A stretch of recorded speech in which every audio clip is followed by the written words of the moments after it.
Anjo em hebraico se diz malach, malach, malach. Essa palavra é vista várias vezes na própria Bíblia. Só que se a gente pegar a Bíblia em hebraico, nós vamos perceber que a palavra anjo e a palavra mensageiro, elas são as mesmas palavras. Como, por exemplo, nessa referência que eu vou te dar do livro de Gênesis, onde Jacó envia mensageiros ao encontro do seu irmão Esaú. Em hebraico, a palavra usada para mensageiros é malachim. Malachim é o plural de malach, ou seja, anjos. No hebraico bíblico, você vê várias vezes que a palavra anjo e mensageiro é a mesma coisa. E como você já sabe, no hebraico, cada palavra tem uma raiz. E a raiz da palavra malach, que significa anjo, é mem, lamed, aleph, que tem o significado de malé, ou o significado de cheio, o significado de plenitude, pleno. E você se pergunta, pleno ou cheio de quê? Com certeza é da autoridade, da missão que lhe foi delegada, que lhe foi mandada pelo seu superior.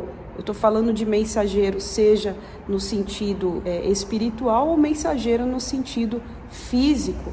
Mensageiros do bem ou mensageiros do mal. Mas é claro que nesse vídeo a gente vai focar nos mensageiros do bem, que no caso são os anjos. Só de você analisar comigo o significado da palavra malar, ou anjo, que na verdade é mensageiro, você consegue entender que aquela ideia de um anjinho bonitinho, com uma auréola sobre a cabeça, com uma carinha bem infantil, anjinhos com asinhas, essa imagem de uma criatura bonitinha e fofinha, ela foge totalmente do significado real de malar. A imagem que nós temos de um anjo, partindo do hebraico, é que ele é um mensageiro cheio de autoridade daquele que lhe enviou.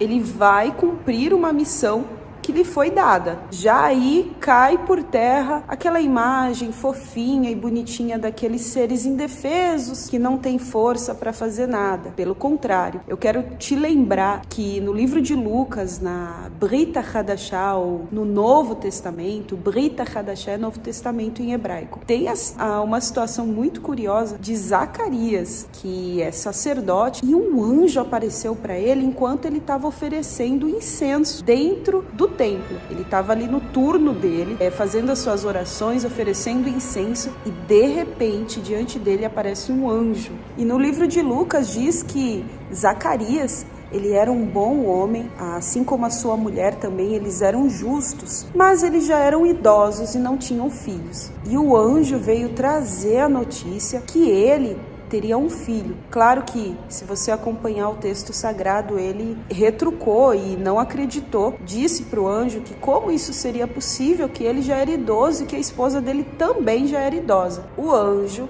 que na verdade em hebraico é malach, o mensageiro, que tem o significado de pleno, cheio, ou seja, ele estava cheio da autoridade para poder fazer aquilo que lhe havia sido mandado. Ele ficou bravo. Se você ler os versículos seguintes, você vê que ele diz: eu sou Gabriel, que assiste diante de Deus, eu estou diante de Deus todo o tempo, e eu vim para te entregar essa notícia, e você não creu. Então, porque você não creu, você vai ficar mudo até que se cumpra tudo o que eu te falei. O anjo, ele veio cheio de autoridade de alguém que lhe enviou. Nesse caso, quem tinha enviado esse anjo era o próprio Deus. Bom, gente, Gabriel em hebraico é Gavriel, que é a junção de duas palavras, Gever, que significa varão ou homem, El, de Deus. Então ele é o varão de Deus. Outro ponto interessante é que Zacarias só voltou a falar quando o filho dele foi levado para ser circuncidado no 8º dia. São 7 dias que se passam, tem que se cumprir os 7 dias da criança ter nascido, e aí no 8º dia é feito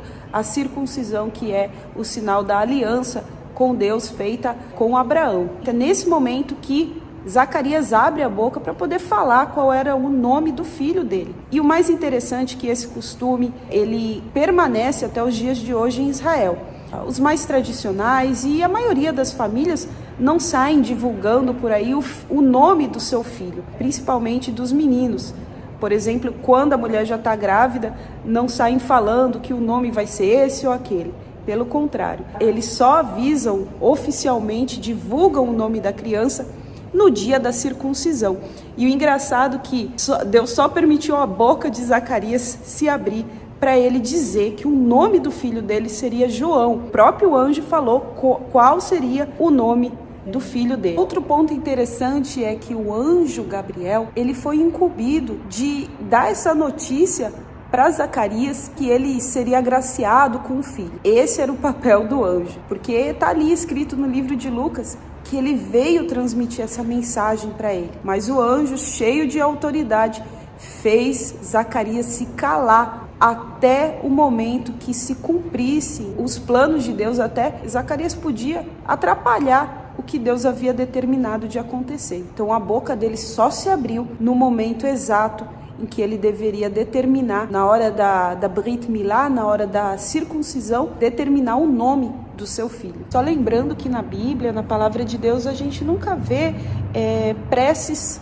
orações, pedidos sendo feitos para anjos ou para malachim, porque se você parar para pensar, os mensageiros, eles são servos, né? Seja mensageiros no sentido físico da coisa ou no sentido espiritual. Se você tem acesso ao Criador do mundo, se você tem acesso ao dono de tudo, por que você vai fazer pedidos aos servos, se você tem um acesso maior? É só para você pensar e refletir. Bom, nos vemos em um próximo vídeo e eu quero te pedir que, se você gostou, deixe o seu like e me conta aí nos comentários qual era a sua ideia sobre anjos, se esse vídeo talvez abriu a sua visão sobre o significado real de anjos. Se você tem algo novo para acrescentar, escreve aí pra gente. E mais uma vez, como é que se diz até a próxima em hebraico? Lehitraot. Lehitraot é até a próxima. Então, Shalom, Haverim, Lehitraot.